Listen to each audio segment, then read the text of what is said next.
Ageu capítulo 1. Nós vamos ler vários versículos do livro de Ageu hoje.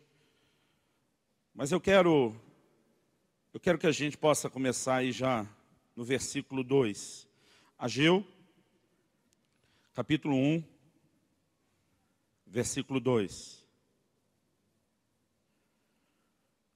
O texto bíblico diz assim: assim fala o Senhor dos Exércitos. Esse povo diz, não veio ainda o tempo em que a casa do Senhor deve ser edificada. Veio, pois, a palavra do Senhor por intermédio do profeta Ageu, dizendo, acaso é tempo de habitardes vós em casas apaineladas? Se tem uma painelada é de um fino acabamento. Enquanto essa casa permanece em ruínas, ora, pois, assim diz o Senhor dos Exércitos, considerai o vosso passado. Tendes semeado muito e recolhido pouco. Comeis, mas não chega para fartar-vos. Bebeis, mas não dá para saciar-vos. Vestivos, mas ninguém se aquece. E o que recebe salário, recebe-o para pô-lo num saquetel furado. A tradução brasileira diz para pô-lo num saco furado. A NVI, a nova versão internacional, diz recebe-o para colocá-lo numa bolsa furada. Versículo 7. Assim diz o Senhor dos Exércitos, considerai o vosso passado. Subi ao monte, trazei madeira e edificai a casa, e dela me agradarei e serei glorificado, diz o Senhor. Esperastes o muito, e eis que veio a ser pouco. E esse pouco, quando trouxestes para casa, eu com assopro dissipei. Por quê? Diz o Senhor dos Exércitos. Por causa da minha casa, que permanece em ruínas, ao passo que cada um de vós corre por causa da sua própria casa. Por isso, os céus sobre vós retêm o seu orvalho, e a terra os seus frutos.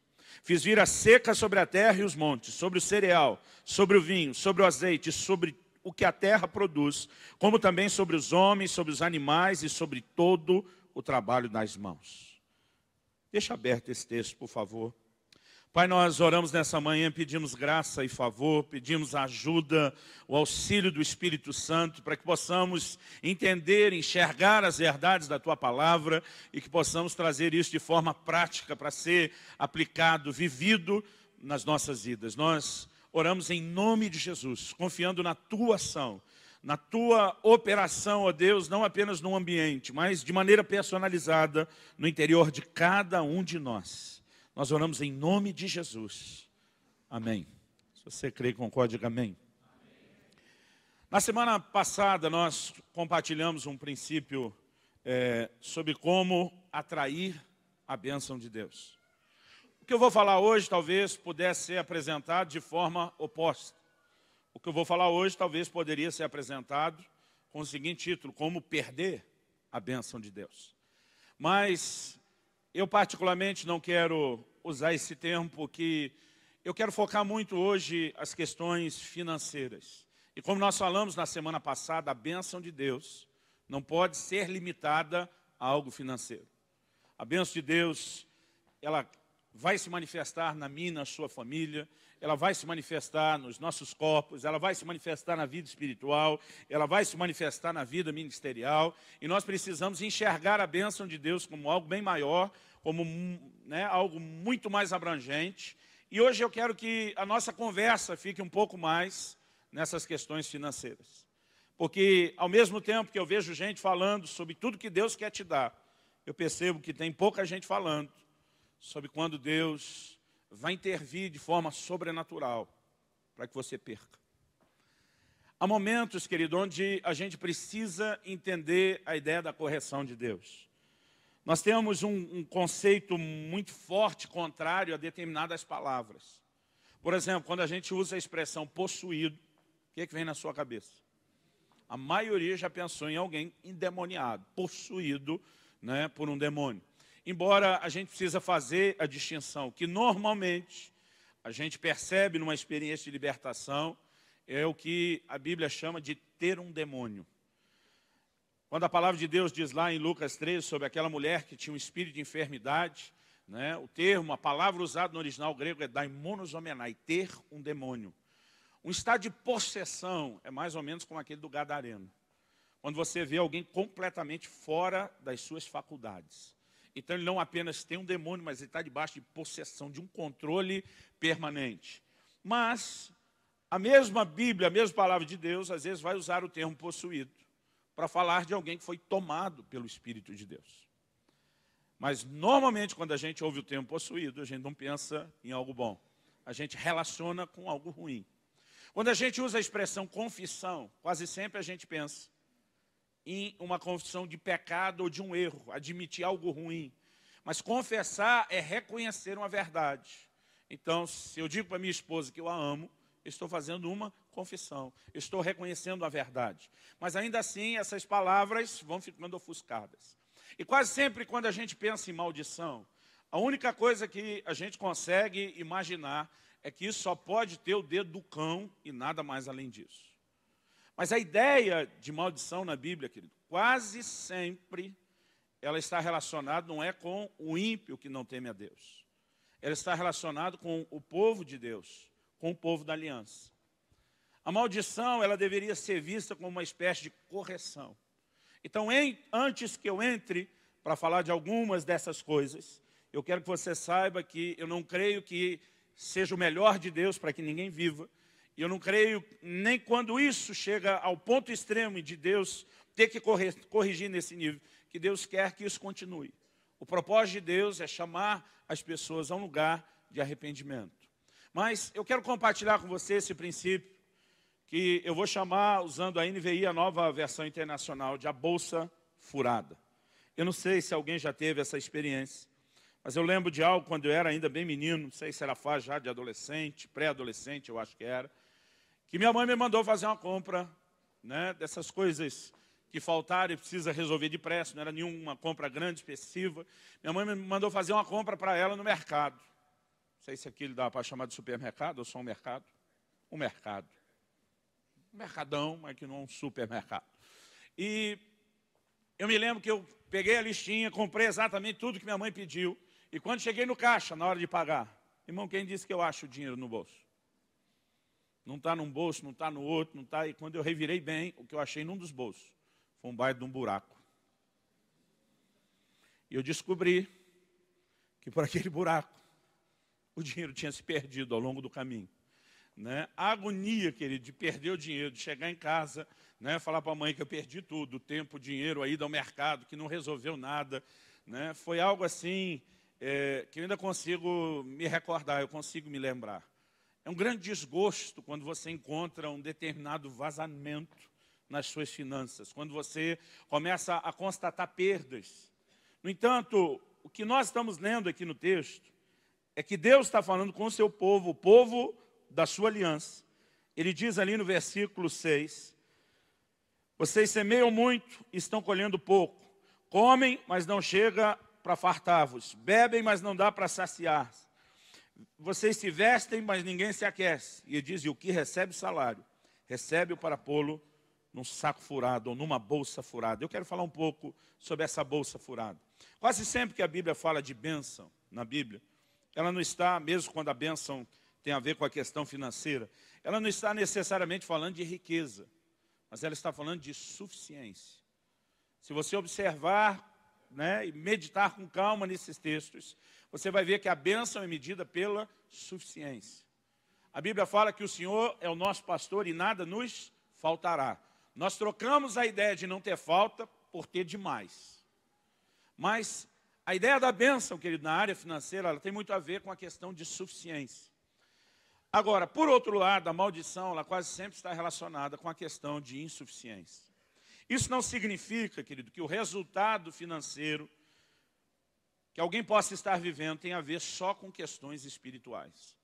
Existem questões naturais, muito claras, né, com as quais nós vamos ter que olhar para a palavra de Deus e reconhecer isso. Por exemplo, abre comigo em Provérbios 12, 24. Provérbios capítulo 12, versículo 24. Onde a Bíblia diz assim, a mão diligente dominará, mas a remissa será sujeita a trabalhos forçados. Irmão, tem muita gente prosperando porque trabalha. E tem muita gente sem resultado não quer dizer que todo mundo que tem resultado é só porque trabalha, e nem que todo mundo que não tem é porque não trabalha. Mas a gente precisa começar olhando e reconhecer aquela ótica natural. Existem princípios. Eu tenho conhecido pessoas, né, que adotaram a política do corpo mole a vida inteira. Você lê o livro de Provérbios, querido, e você vai ver a palavra de Deus batendo numa atitude de preguiça. Agora, o que eu quero compartilhar hoje, eu quero partir do pressuposto que nós entendemos os princípios naturais de dedicação, de trabalho, de esforço, né? Nós entendemos tudo isso, mas nós precisamos compreender que há questões que estão além das questões naturais. E eu particularmente acredito, eu quero te mostrar duas coisas na Bíblia. A primeira é que a prosperidade material e financeira, ela não é fruto só de esforço. E, em segundo lugar, eu quero te mostrar que insuficiência também não provém só da falta de trabalho.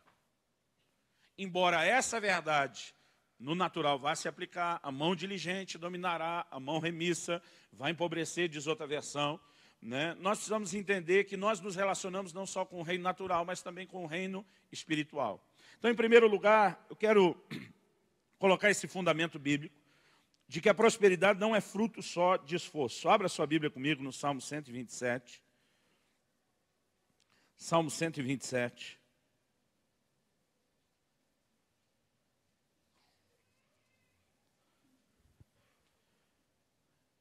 E o texto começa dizendo assim no versículo 1, se o Senhor não edificar a casa, em vão trabalham os que edificam.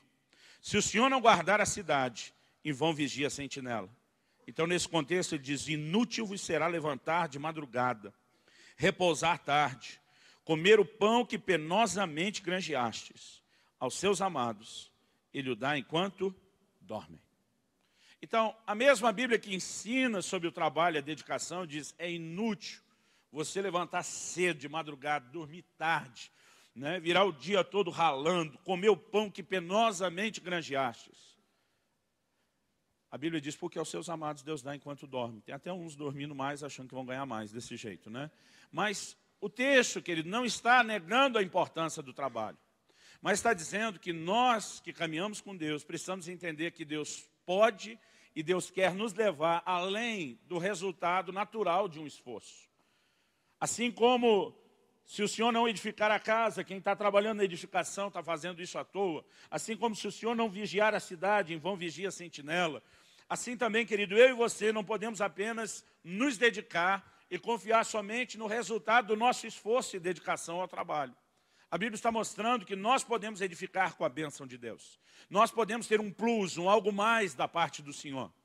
E nós vamos encontrando textos como esse ao longo de toda a Bíblia. Não dá para ler tudo, mas eu quero ler alguns deles. Deuteronômio capítulo 8, a partir do versículo 11. Deuteronômio capítulo 8, a partir do versículo 11.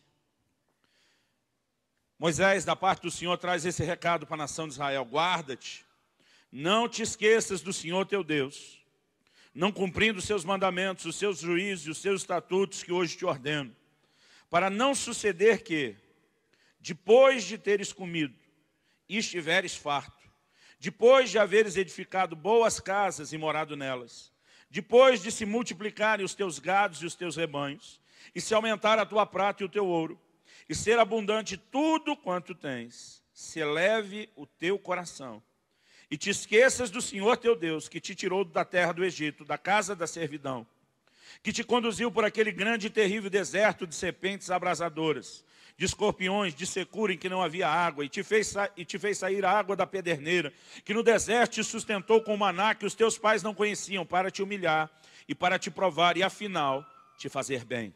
Não digas, pois, no teu coração, a minha força e o poder do meu braço me adquiriram essas riquezas. Antes, te lembrarás do Senhor teu Deus, porque Ele é o que te dá força para adquirires riquezas, para confirmar a sua aliança, que sob juramento prometeu a seus pais, como hoje se vê. Irmãos, eu creio, como nós falamos na semana passada, que é desejo de Deus nos abençoar.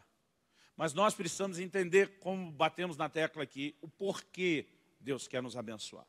A visão de abundância de muita gente é egoísta, é focada só em si mesmo. E eu quero dizer para você que toda pessoa que decide andar por esse trilho de egoísmo, olhando só para si, ela vai comprometer o que Deus tem para fazer na sua vida. No livro de Ageu, nós lemos que a razão pela qual essa bolsa estava furada, e diz: vocês semearam muito, colheram pouco. Né? O que vocês comem não farta vocês, o que vocês bebem não sacia, o que vocês vestem não aquece. E quem recebe o salário, recebe para pôr numa bolsa furada. Deus está falando de insuficiência. Agora, há uma causa e uma razão para isso, e nós vamos mexer nisso daqui a pouco, que tem a ver com a forma como eles decidiram olhar somente para si, de forma egoísta, e não olhar os interesses de Deus, do reino de Deus e do que Deus queria fazer na terra. Agora, Deus está mostrando que Ele quer abençoar o seu povo, mas Ele quer que o seu povo reconheça a graça e o favor dEle. Em momento nenhum ache que chegou àquele lugar sozinho. Em momento nenhum permita que as suas conquistas também façam com que eles se esqueçam de Deus. Porque embora Deus deseje nos abençoar, querido, se nós não tivermos o coração correto, nós podemos usar o pretexto de algumas promessas bíblicas para pegar um caminho de morte. O apóstolo Paulo escreve a Timóteo e diz: os que desejam ficar ricos caem em concupiscências loucas, nocivas. Ele fala de muitos, e ali que ele afirma: porque o amor ao dinheiro é a raiz de todos os males. A gente sempre diz que o problema não é o dinheiro, o problema é o amor ao dinheiro. Você pode ter uma pessoa que não tem dinheiro, está mais quebrado que arroz de terceira, mas ele tem o amor ao dinheiro. Então esse cara está lascado, porque além de falido, ele ainda tem a raiz de todos os males. Agora, alguém pode ter dinheiro sem que o dinheiro tenha. No Salmo 62:10, a Bíblia diz: se as vossas riquezas aumentam, jogue tudo fora. É isso que está lá? Eu sei que tem uns, irmão, que quer fazer daquela visão do movimento franciscano uma doutrina para todo mundo. E de vez em quando tem que dizer para alguns: olha, se você quer muito se esvaziar, a gente ajuda. A gente dá destino para isso tudo. Tem muito projeto, tem muita necessidade. Mas o que nós precisamos ver é que a Bíblia diz: se as riquezas estão aumentando, não é para você se livrar delas. A Bíblia diz: não ponha nelas o coração. O que me faz afirmar sempre que o problema não é o crente ter dinheiro. O problema é quando o dinheiro tem o crente. Aí a confusão está feita. E nós precisamos entender, querido, que prosperidade é algo que Deus quer trazer na nossa vida. Não estou necessariamente falando de riqueza, irmão. Vamos fazer a separação. Mas Deus quer que haja suficiência. Deus quer trazer para você, nós falamos semana passada, mais do que você precisa. Porque é um propósito de Deus em não só suprir você, mas fazer de você um canal de provisão e de suprimento para outras pessoas. De vez em quando era bom quando vocês dão amém, dizer isso aí. Mas ao mesmo tempo, querido, nós não podemos deixar de reconhecer o quanto essa área pode ser delicada. A ponto de Jesus dizer que o único Senhor que concorre com o senhorio de Deus no coração do homem, pelo menos foi a única coisa que foi chamada dessa forma, é uma relação errada com as riquezas. Ele diz: não podeis servir a dois senhores, não podeis servir a Deus e as riquezas. Então, ao mesmo tempo que a gente tenta dizer que o dinheiro em si não é ruim ou errado, nós não podemos negar o quão delicada pode ser a relação de um cristão com o dinheiro, que não se permite amadurecer e absorver os valores da palavra de Deus. E eu quero te dizer, querido, que o que Deus quer fazer dentro de você está muito acima do que Ele pode querer fazer nas suas finanças. A ponto de alguns momentos de eu dizer: eu vou dissipar os seus ganhos, porque eu não quero perder aquilo que eu estou tentando fazer dentro de você. Então nós precisamos entender esses valores. Mas antes de chegar lá, já estou me antecipando muito, vamos colocar esses fundamentos. Deus está dizendo o seguinte: não esqueça do Senhor teu Deus quando você estiver enriquecendo. Não ache que foi o seu braço.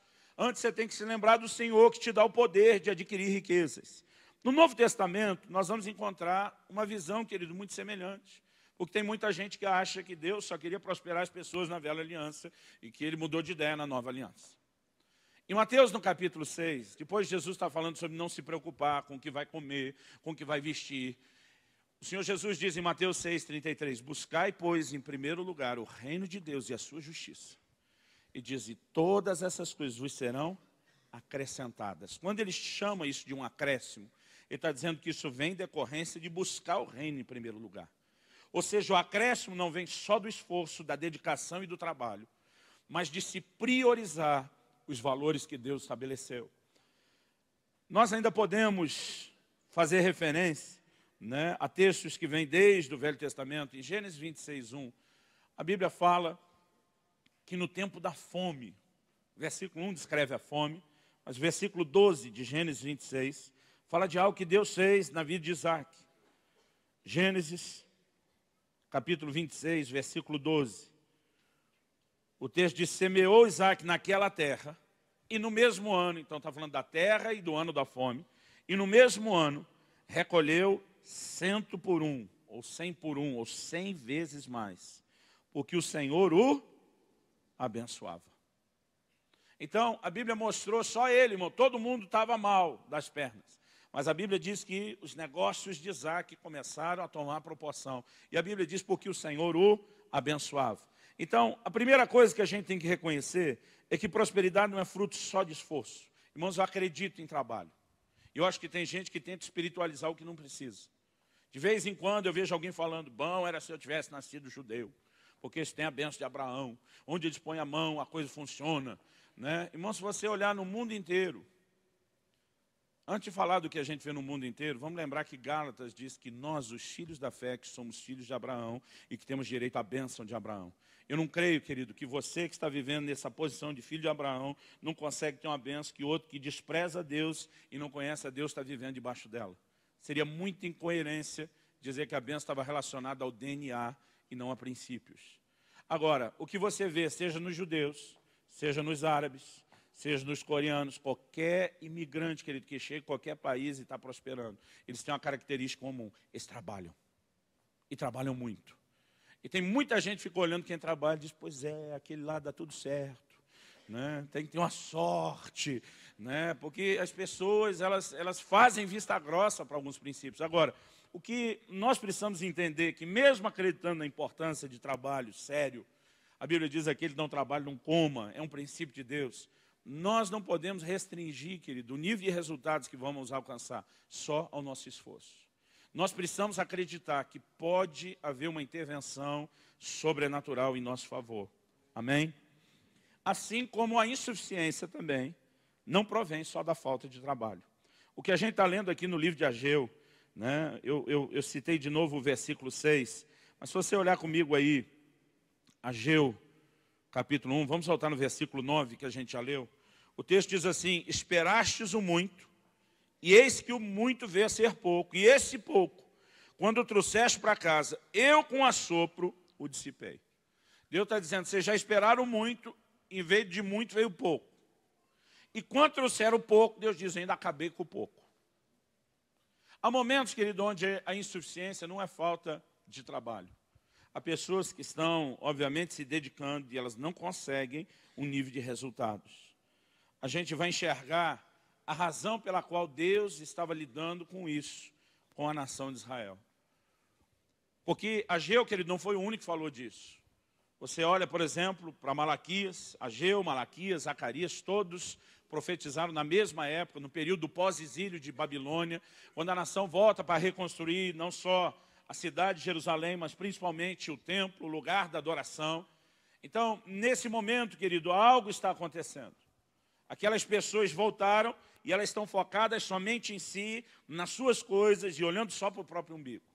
E Deus está protestando e dizendo, o que eu estou exercendo é correção. O que eu estou exercendo é juízo. Então a gente lê no livro de Malaquias, no capítulo 3, Malaquias também está dentro da mesma linha, a gente precisa entender isso dentro do mesmo contexto. Ele está corrigindo a nação, falando da parte do Senhor. E ele diz assim no versículo 8, roubará o homem a Deus, Malaquias 3. Todavia vós me roubais, e dizeis em que te roubamos, nos dízimos e nas ofertas.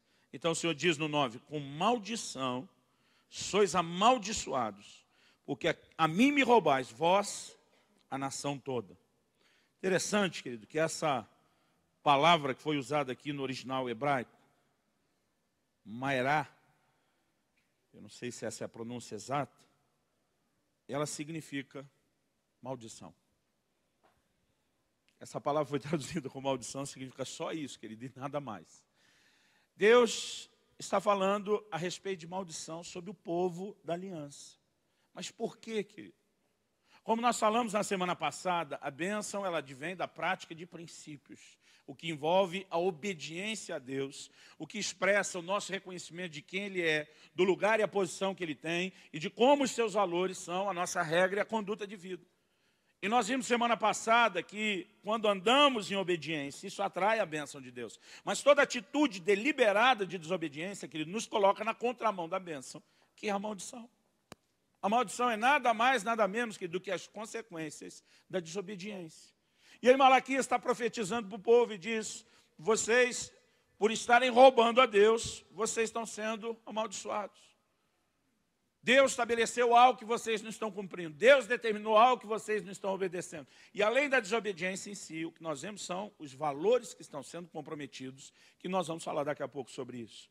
À medida que nós vamos olhando para a palavra de Deus, nós percebemos que esse povo não estava vivendo uma limitação de resultado financeiro por falta de trabalho.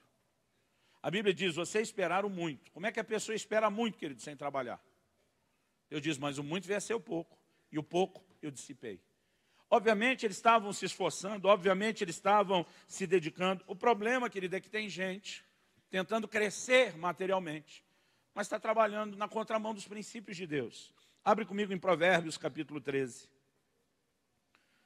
Provérbios capítulo 13, versículo 11.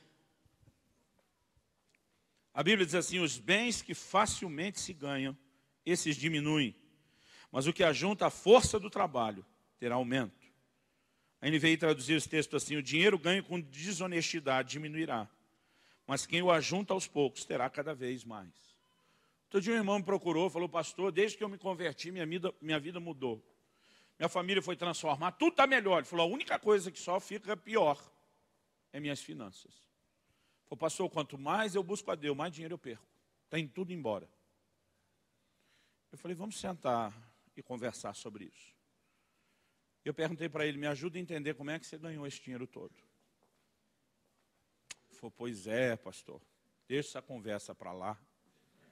Eu falei: não, vamos entender como que você ganhou esse dinheiro. Porque você está vendo que tudo está mudando, Deus está intervindo em tudo. Mas parece que o ralo está aberto, escancarado aí, querido. Vamos. Ele falou: não, já entendi. Eu falei: não entendeu, não. Textos como esse, queridos, são claros. O texto diz, né, que o dinheiro ganho com desonestidade, ele vai diminuir. É uma questão de tempo. Tem muita gente que ele dando a desperto, achando que ele está por cima, mas tudo aquilo que se ganha com quebra de princípio, irmão, está debaixo de uma sentença. E essa sentença, ela vai se cumprir. Então, nós precisamos sempre pensar, embora haja importância de gerarmos os recursos, que quando nós entramos na contramão, a insuficiência, talvez ela não venha depressa, mas ela vai se manifestar em algum momento. As perdas vão se instalar. E muitas vezes isso é consequência da mera falta de obediência, da quebra de princípios. Mas o que me chama a atenção nesse texto de Ageu, e é sobre isso que eu quero falar, é que Deus não está apenas dizendo que o inimigo está atacando o povo.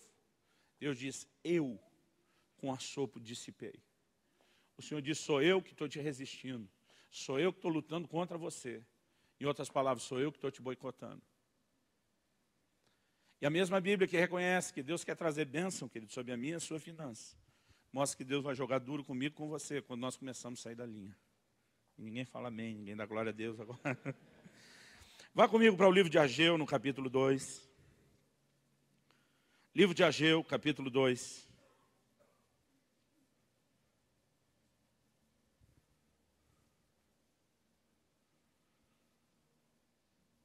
Eu quero que você leia comigo agora a partir do versículo 6 até o 9.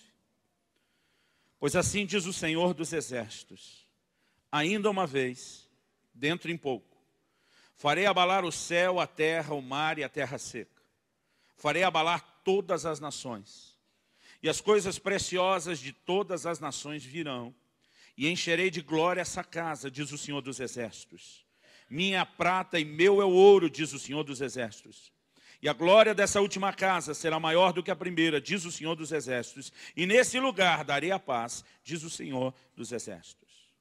Eu de vez em quando vejo alguns irmãos citar esse texto do minha prata e meu é o ouro, diz o Senhor, para dizer que como Deus é dono de tudo, Ele tem muito para dar para a gente.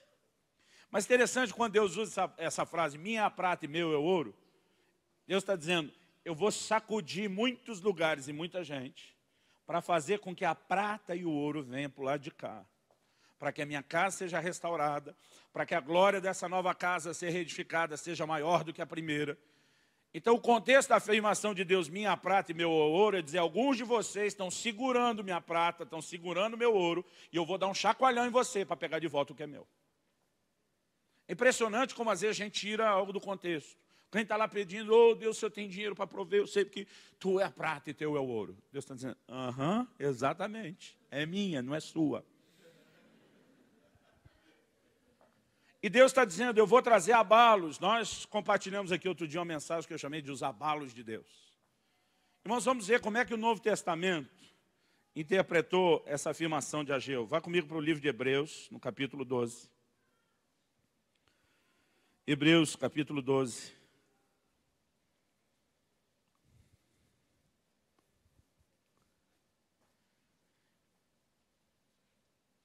Eu quero que você leia comigo a partir do versículo 25. Hebreus 12, a partir do versículo 25. O texto diz assim, tende cuidado. Está falando para a crentaiada, para os irmãos. Vira para alguém ao seu lado e fala para ele, tende cuidado. Qual cuidado nós temos que ter? O texto diz assim, não recuseis ao que fala. O texto antes fala de como Deus fala com Moisés, entregando a lei, e o povo fica assustado e diz, a gente não quer mais ouvir Deus, não. Nós estamos com medo disso. O texto diz, tenha cuidado, não recuseis ao que fala. Pois se não escaparam aqueles que recusaram ouvir quem divinamente os advertia sobre a terra, muito menos nós, os que nos desviamos daquele que dos céus nos adverte. Aquele cuja voz abalou então a terra. Agora, porém, ele promete dizendo, e aqui ele está citando Ageu, ainda uma vez por todas, farei abalar não só a terra, mas também o céu.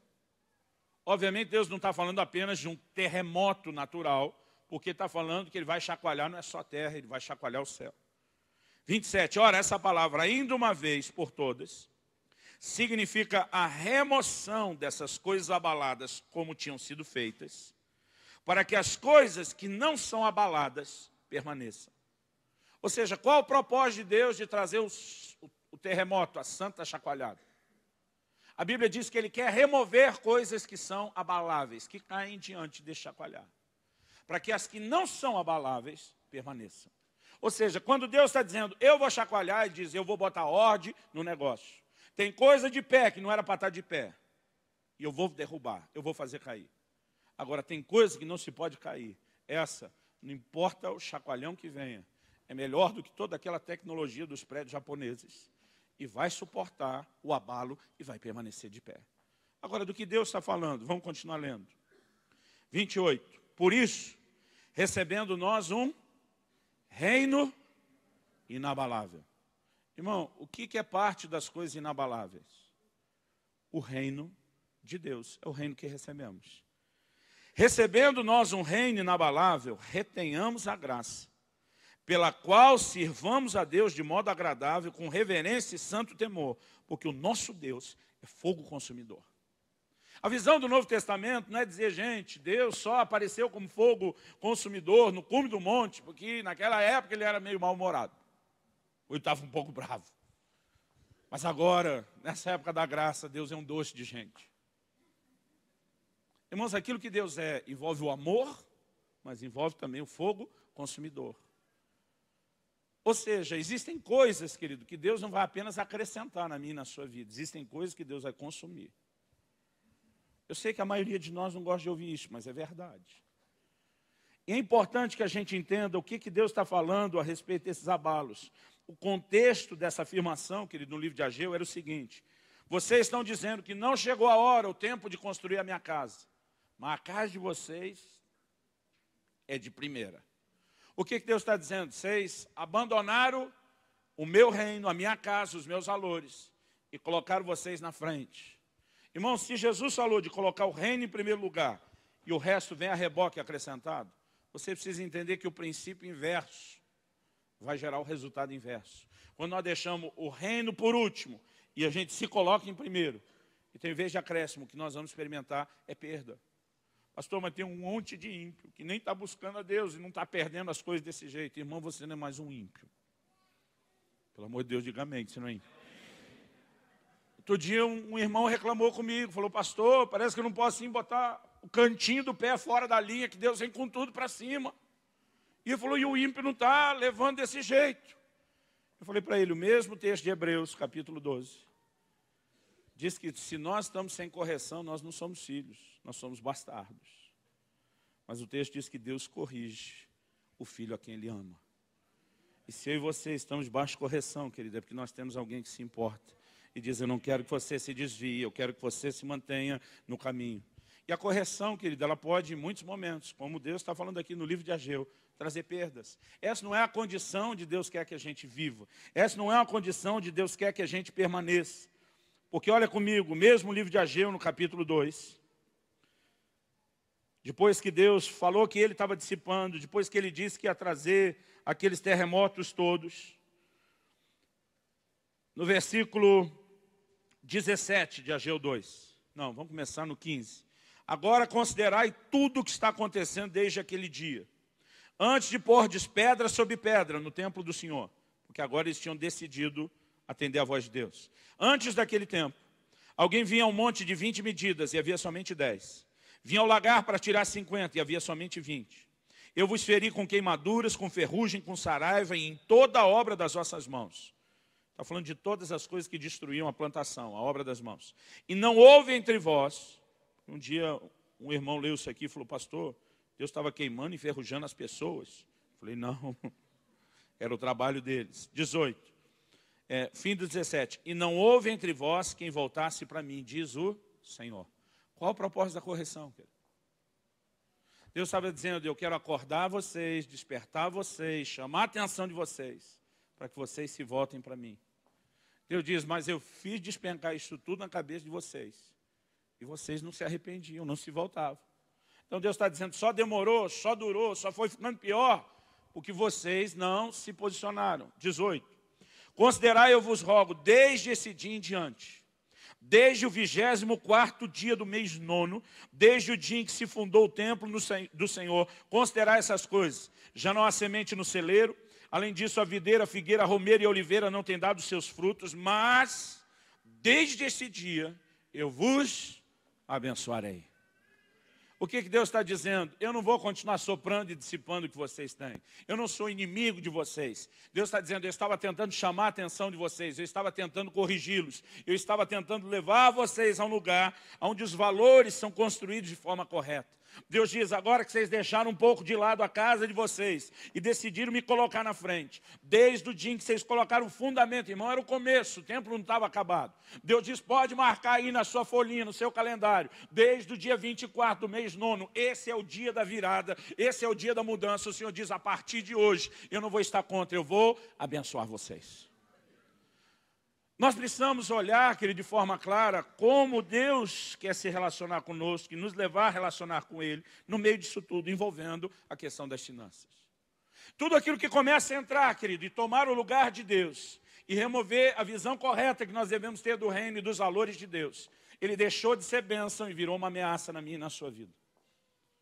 Se nós nos relacionamos de forma errada, mesmo com a prosperidade que Deus já trouxe, porque Deus estava dizendo lá em Deuteronômio, quando vocês morarem em casas boas, quando vocês tiverem uma boa colheita, quando tudo estiver bom, não acho que foi você, fui eu. Mas Deus está dizendo, se você usar isso tudo, para adormecer e se distanciar de mim, eu venho com tudo para cima de você. Porque mesmo aquilo que Deus liberou sobre a minha e a sua vida, querido, pode ser tirado, se isso estiver nos empurrando para o lado errado. É por isso que o que Deus quer, querido, não é privar eu e você das finanças, mas é nos levar a ter o coração correto. Mas se nós não temos o coração correto, então Ele vai nos privar de algo, para tentar nos despertar. O único propósito dos abalos, querido, é remover coisas abaláveis. Para quê? Para que as inabaláveis permaneçam. É uma tentativa de Deus de reestabelecer determinados valores. E quando eu vou olhando, observando o que a palavra de Deus diz nessa área, eu percebo que há um único propósito que Deus tem para nos abençoar. Eu falei isso semana passada e eu quero repetir. Deus não quer só que eu e você sejamos abençoados. Deus quer fazer de nós uma bênção. Vira para o irmão ao seu lado e fala, Deus não quer só te abençoar. Fala, Ele quer fazer de você uma bênção. Isso significa, querido, que o propósito de Deus não é que eu acho que a bênção tem como único endereço eu mesmo. O propósito de Deus é entender que os recursos que Ele libera têm um propósito maior do que apenas tocar a minha vida. E nós precisamos aprender, querido, a transbordar a bênção de Deus. Não só nas pessoas das quais nós devemos nos compadecer, mas entendendo os valores do reino de Deus. Entendendo aonde nós devemos destinar recursos. Nós falamos na semana passada sobre Tiago 4,3.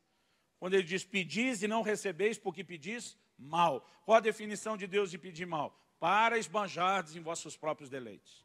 Toda pessoa que quer receber alguma coisa de Deus, mas está pensando só nela, já perdeu a capacidade de chamar a atenção de Deus. Agora, quando você enxerga os outros, pensa em algo que tem o poder de chamar a atenção de Deus para você. Por quê? Porque Deus não está apenas procurando alvos para liberar a bênção. Deus está procurando canais para que ela flua através deles e possa transbordar na vida de outras pessoas. A Bíblia diz, enquanto Jó orava pelos seus amigos, Deus mudou o cativeiro dele. Porque pensa numa coisa, querido, tem o poder de chamar a atenção de Deus para você, quando você pensa nos outros. Um anjo de Deus aparece para Cornélio e diz, as tuas orações e as tuas esmolas subiram para a memória diante de Deus. O que o anjo está dizendo, o que você tem feito por todo mundo, chamou a atenção de Deus para você. Nós vamos enxergar esse princípio na Bíblia toda. Um cara chega, através dos líderes de Israel, fazendo um pedido para Jesus. Irmão centurião, um homem de autoridade, um cara de respeito. Mas o que ele diz para Jesus? Eu não quero uma audiência pessoal com você. Eu quero que você cure alguém que me... Irmão, era um servo, não era nem da família, era um escravo.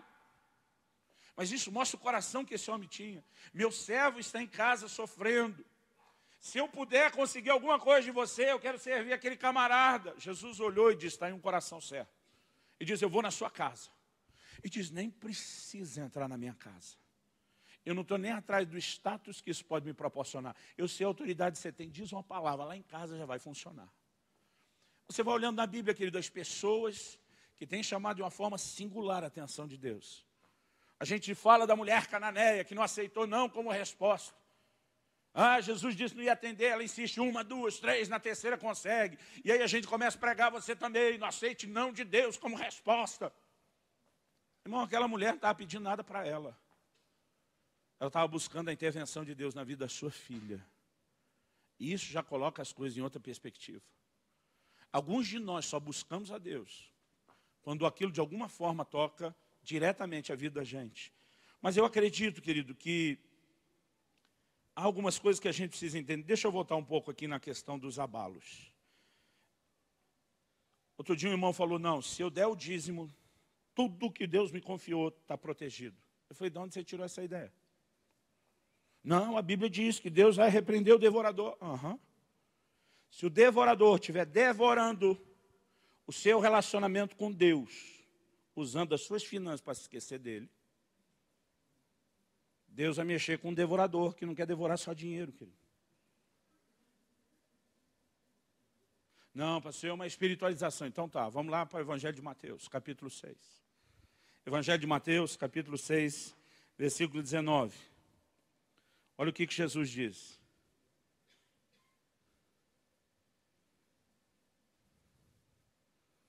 Não acumuleis para vós outros tesouros sobre a terra, onde a traça e a ferrugem corroem, e onde ladrões escavam e roubam. Com quem Jesus está falando? Com seus seguidores, com seus discípulos. Aí diz, deixa eu dar uma dica para vocês. A tradução da Bíblia na linguagem de hoje, do pastor Luciano Subirá, a versão mineira. Deixa eu dar uma dica para vocês. Ele diz, aqui nessa terra, ladrão mina e rouba até dinheiro de crente. Aqui a ferrugem consome. A traça acaba com as coisas. E vocês não estão privados disso. E diz isso, é um lembrete de que o lugar de se acumular e guardar não é aqui. O lugar de se acumular e guardar é lá nos céus. Muitas vezes, queridos, os ladrões, a traça, a ferrugem, são parte dos abalos que Deus precisa proporcionar na vida de alguns de nós. Muitas vezes são fatores que a gente pode dizer até de forma natural vão acontecer. Ele não fez uma promessa, querido, que você não seria roubado. Ele diz que ele vai lidar com o devorador. É ele que vai para cima. Nós temos isso em muitas situações de pessoas que sofreram algum tipo de dano e viram restituição. E eu creio que Deus pode reverter e mudar isso. E não estou dizendo, querido, que toda perda signifique necessariamente uma desobediência por trás. Mas muitas vezes nós precisamos sondar o coração. Eu me lembro que alguns anos atrás, quando quebraram o vidro de um carro nosso e roubaram, né, um aparelho de som, quando passei a pegar meu filho na escola, eles acho que tinham 7 anos de idade ainda. A primeira reação dele quando viu aquilo, falou: pai, nós fizemos alguma coisa de errado? Eu falei: não fizemos nada de errado, filho. E é justamente por isso que nós vamos ver Deus intervir. Uma semana depois, estavam me devolvendo e restituindo as coisas aqui na igreja de uma forma muito interessante. Isso é uma história para outro dia. Nós podemos, no meio de todo esse processo, ver Deus fazer coisas tremendas em relação a nos guardar? Claro que sim, querido. Mas nós precisamos entender que não há uma garantia de tudo que eu e você temos estar blindado. Pelo contrário, se a gente começasse a pegar essas coisas, ou usar isso só de forma interesseira, quando a gente só está enxergando o umbigo, que nós perdemos a capacidade de atrair a bênção de Deus. Deus diz: é só sua casa, você vai ficar dando acabamento. A minha não, das minhas coisas você não vai cuidar. E nós precisamos entender a mesma coisa, querido, quando se trata de pessoas. Qual é a razão de Deus trazer provisão e prosperidade para mim e para a sua vida? Abre comigo 2 Coríntios, capítulo 9. 2 Coríntios, capítulo 9. Deixa eu dizer algo, querido. Quando a Bíblia está falando sobre não acumular tesouros, esse texto que nós lemos, essa palavra acumular, do original grego, tesaurios, e agora não é nem uma pegadinha como a gente fez com a maldição, ela significa armazenar, amontoar, acumular. Ela dá ideia de você estocar, de reter. Eu creio que o conceito errado que muita gente está falando sobre prosperidade no meio cristão é uma visão equivocada, onde a gente acha que prosperar é virar uma represa. Ou seja, tudo que Deus está trazendo, tudo está chegando, nós vamos segurando, retendo. Eu não creio que isso seja a visão bíblica de prosperidade. Eu creio que prosperidade tem que fazer de você como o leito de um rio. Água entra, água sai, mas nunca para de entrar, nunca para de sair. A bênção de Deus, querido, ela não está necessariamente ligada à riqueza, mas à suficiência. Suficiência não só para a sua necessidade, mas para as pessoas que estão perto de você. Efésios 4:28, citei semana passada, diz: o que antes roubava, não roube mais. Porque se nós vamos andar em Deus, querido, nossos ganhos precisam ser honestos, amém? E diz: antes trabalhe, fazendo com as mãos o que é justo, para que tenha o suficiente para si e para socorrer ao necessitado. Eu repito, Deus não quer dar só o que você precisa. Eu tinha planejado 2 coisas muito diferentes para esses 2 domingos. Eu não entendi, falei semana passada para Deus: não estou entendendo o que você está bagunçando minha agenda de pregação. Eu falei: eu estou meio bravo ultimamente, eu não queria falar de prosperidade material. Estou brincando, não estava bravo não, mas a gente fica preocupado com essas coisas. Eu ensino bastante sobre isso. Mas algo que me incomodou bastante, querido, foi no momento em que já decidi, de sem entender por que Deus me moveu a dar aquela palavra semana passada. Foi que eu descobri a notícia de quão séria estava a questão das enchentes e quanta gente à nossa volta passando necessidade. E eu chorei muito com o joelho no chão ali. Porque é para momentos como esse que a gente precisa entender que Deus dá mais do que a gente precisa. É para quando pessoas que estão à sua volta estão passando por necessidade, para que você possa tocá-las. Eu não creio que colocar Deus em primeiro lugar é só o dinheiro do seu dízimo e oferta que você dá na igreja. A Bíblia fala de 3 níveis de contribuição. A Bíblia fala dos dízimos, a Bíblia fala das ofertas e fala de esmolas. Às vezes alguns tentam ser fiel em um desses. Tem uns que acham que pode ser mais ou menos fiel. Outro dia um falou para mim: eu sou dizimista não praticante. Pelo amor de Deus. Se não é praticante, não é. É que uma vez por ano, de vez em quando, o coração amolece, ou a gente fica com medo e faz alguma coisa. Existe um compromisso, querido, que nós temos com o reino de Deus, sim. Mas o que nós fazemos pelos necessitados também é um compromisso com o reino. Semana passada eu citei aqui: o que se compadece do pobre, empresta ao Senhor, e este lhe retribuirá o seu benefício. Nós citamos Ezequiel 16:49, que diz qual foi o pecado de Sodoma. E Deus diz que foi fartura de pão, próspera tranquilidade. Mas Deus diz: mas não se importou com o necessitado. A gente acha que Sodoma foi julgada, querido, só pelo pecado de imoralidade. Na hora que Deus vai rotular o que aconteceu, Ele coloca o desprezo com o necessitado como uma coisa que fere mais o seu coração. Só existe um único propósito para que essa bênção venha, querido. É quando nós decidimos que nós não vamos represar, e sim que nós vamos transbordar. Você pode dizer amém? E transbordar não é só trazer para a igreja. Há uma parte que nós vamos, obviamente, financiar uma grande colheita, que nós vamos tocar muitas pessoas. Irmãos, o Marciano disse, eu vou reforçar aqui, nós estamos felizes, dá um santo orgulho de ver como a igreja se mobiliza com missões e com tanta coisa. Mas, irmãos, isso é só o começo. A palavra que Deus deu quando nós estávamos para começar essa igreja, Deus nos deu uma palavra profética que diz: não olhe só para vocês, olhe para outras igrejas, olhe para outros ministérios, olhe para os lugares distantes, necessitados. E o Senhor disse que iria levantar muito recurso, não só financeiro, recurso humano, pessoas que seriam enviados pelas nações. E eu creio, irmão, que nós vamos fazer coisas tremendas para Deus. E é lógico que tudo isso custa. E eu e você precisamos prosperar, querido, mais do que prosperamos, para poder financiar a causa do reino. Mas nós também precisamos tocar as pessoas à volta. E nós precisamos ter uma visão e uma mentalidade correta, porque se o propósito, querido, não é esse, nós estamos trabalhando na contramão do que Deus tem. E nós estamos quebrando os princípios de Deus. Queria que você se colocasse em pé, por favor.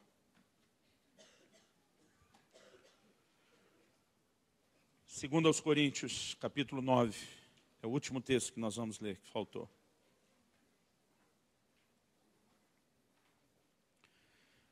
Segundo aos Coríntios, capítulo 9, a partir do versículo 8.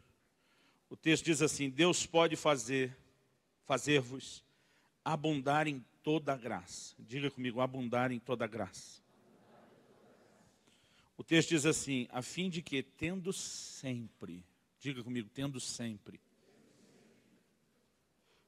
em tudo, repita comigo, em tudo, ampla suficiência. Então Deus quer que eu não só tenha suficiência, Deus quer que eu tenha ampla suficiência. Deus não quer apenas que eu tenha isso de vez em quando, Ele quer que eu tenha sempre. Ele quer que seja em tudo, então não vamos limitar só a uma visão de finanças, mas não podemos excluir isso.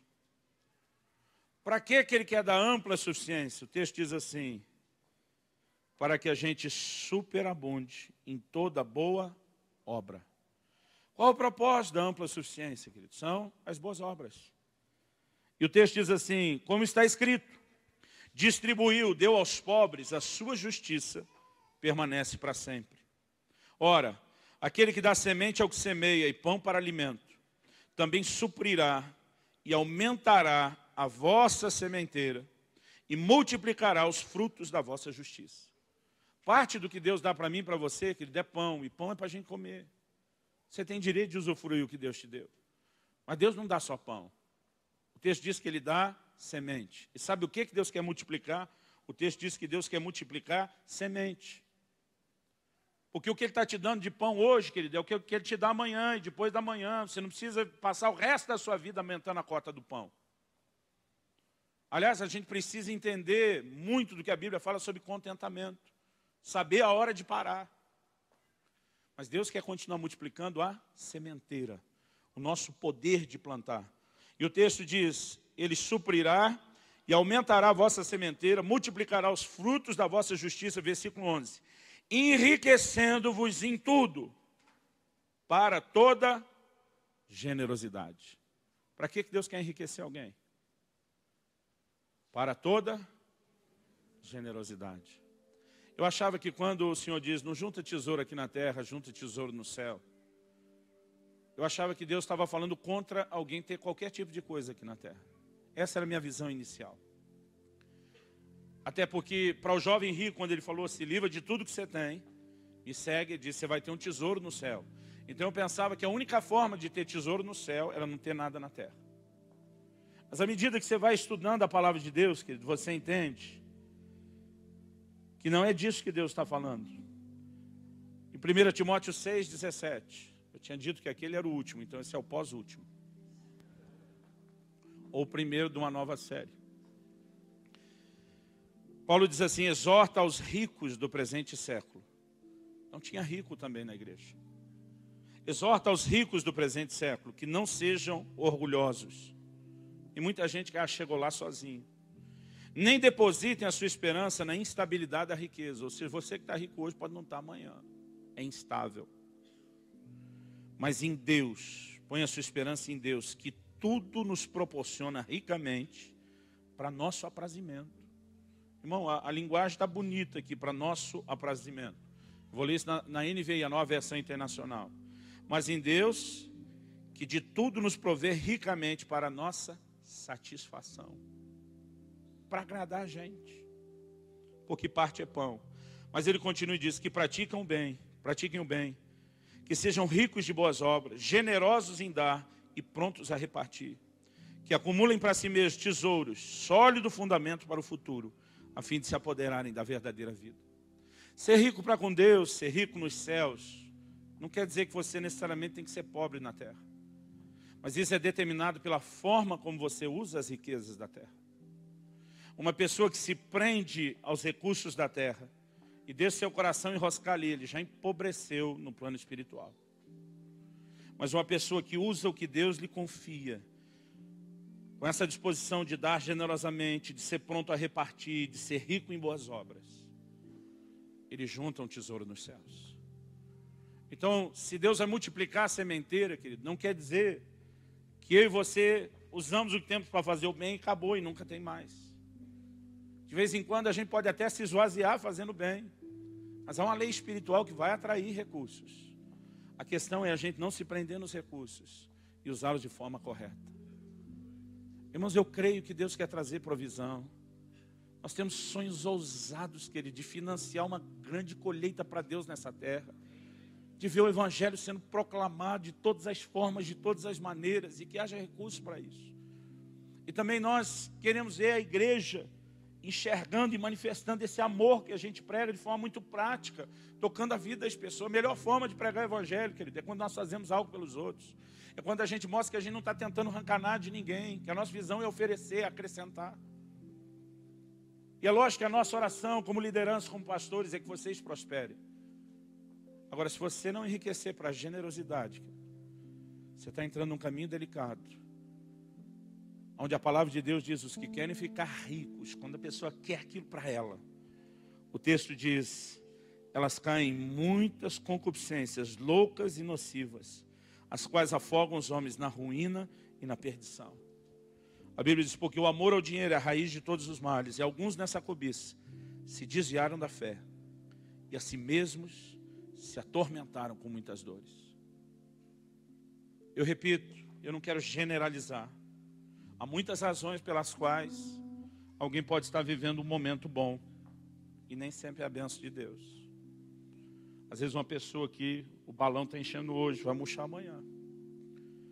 Há pessoas que o balão deu uma murchada hoje, não é só infidelidade, há circunstâncias diversas. Mas eu quero que a gente olhe além do óbvio, querido, e procure enxergar as razões para suficiência ou insuficiência. Eu tenho visto gente abençoada.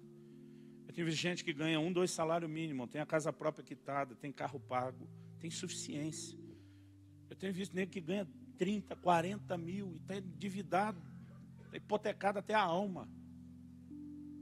Então você vê que a questão não é quanto dinheiro entra, mas não tem suficiência. Parece que quanto maior a entrada, maior é o ralo. Nós precisamos entrar num lugar em Deus onde a gente saiba relacionar de forma correta. Nós não queremos ter uma mentalidade de fugir do dinheiro, mas não queremos ter uma mentalidade de deixar que Ele nos possua. Porque, querido, sinceramente, se tivesse que escolher, graças a Deus a gente não precisa. A gente tem que ser maduro, mas se tivesse que escolher, eu preferia viver vazio nessa terra e cheio de Deus e enchendo a vida dos outros. Mas se eu puder me encher não para mim, mas para ser um canal contínuo, eu quero. Irmãos, eu creio que Deus pode trazer intervenções sobrenaturais da minha e na sua vida, para que a gente possa ser cada vez mais abençoador. E eu quero te desafiar a colocar o seu coração diante de Deus, a colocar os seus bens diante de Deus, a colocar os seus negócios, os seus ganhos, a sua renda diante de Deus. E dizer: Espírito Santo, eu quero ser ensinado, eu quero ser guiado pelo Senhor dia a dia. Eu quero entender as verdades da Tua palavra, eu quero viver, eu quero praticar isso de uma forma diferente. Feche seus olhos, fale com Deus aí onde você está. Espírito Santo, nós pedimos a Tua graça para entender de forma profunda a Tua palavra, aplicá-la, vivê-la. Talvez haja pessoas aqui, Senhor, vivendo como naqueles dias de Ageu, onde se espera muito e vem o pouco, e o pouco que vem some. Uma bolsa furada continuamente, onde parece que nada do que se entra dura. E nós queremos ver, ó Deus, essa condição mudada, porque nós cremos que o Senhor quer não apenas supri-los, mas trazer ampla suficiência para que eles sejam supridores. Ó Deus, eu oro que o Senhor estenda a Tua mão. Talvez alguns estão vivendo um momento difícil e precisam da Tua intervenção. E nós queremos ver esse plus, esse algo mais da parte de Deus na vida deles. Queremos ver portas se abrindo, queremos ver soluções e intervenções do alto. Mas, ó Deus, se aquilo que está acontecendo nesse momento é parte de uma correção, nós sabemos que isso não será mudado, a não ser quando a lição é aprendida, quando ela é absorvida, quando o coração se posiciona.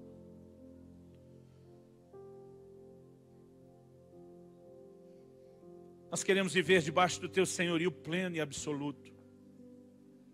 E queremos ter um coração correto com as finanças. Queremos andar em honestidade. Queremos andar em integridade, Senhor. Queremos Te honrar com os nossos bens. E queremos ser supridores na vida de outros. Não queremos andar em indiferença. Não queremos nos tornar uma represa. E nós clamamos graça para entender e praticar a Tua palavra. Eu oro que esse possa ser um ambiente de arrependimento, que esse possa ser um ambiente de redirecionamento, de uma nova postura diante do Senhor. Eu oro que possa ser um momento de recomeço, não só nas finanças, em primeiro lugar na relação com o Senhor.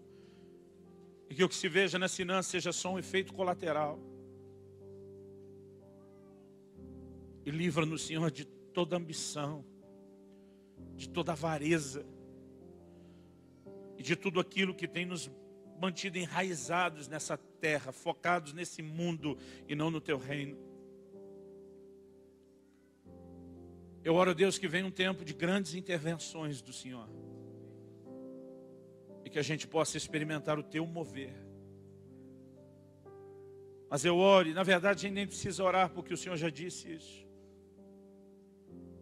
Que quando nós começamos a nos colocar à frente do Senhor e dos Seus valores, que a Tua correção nunca deixe de se manifestar. Nós oramos que a única forma de fechar e costurar essa bolsa seja por meio de arrependimento e nova postura, Pai. Em nome de Jesus.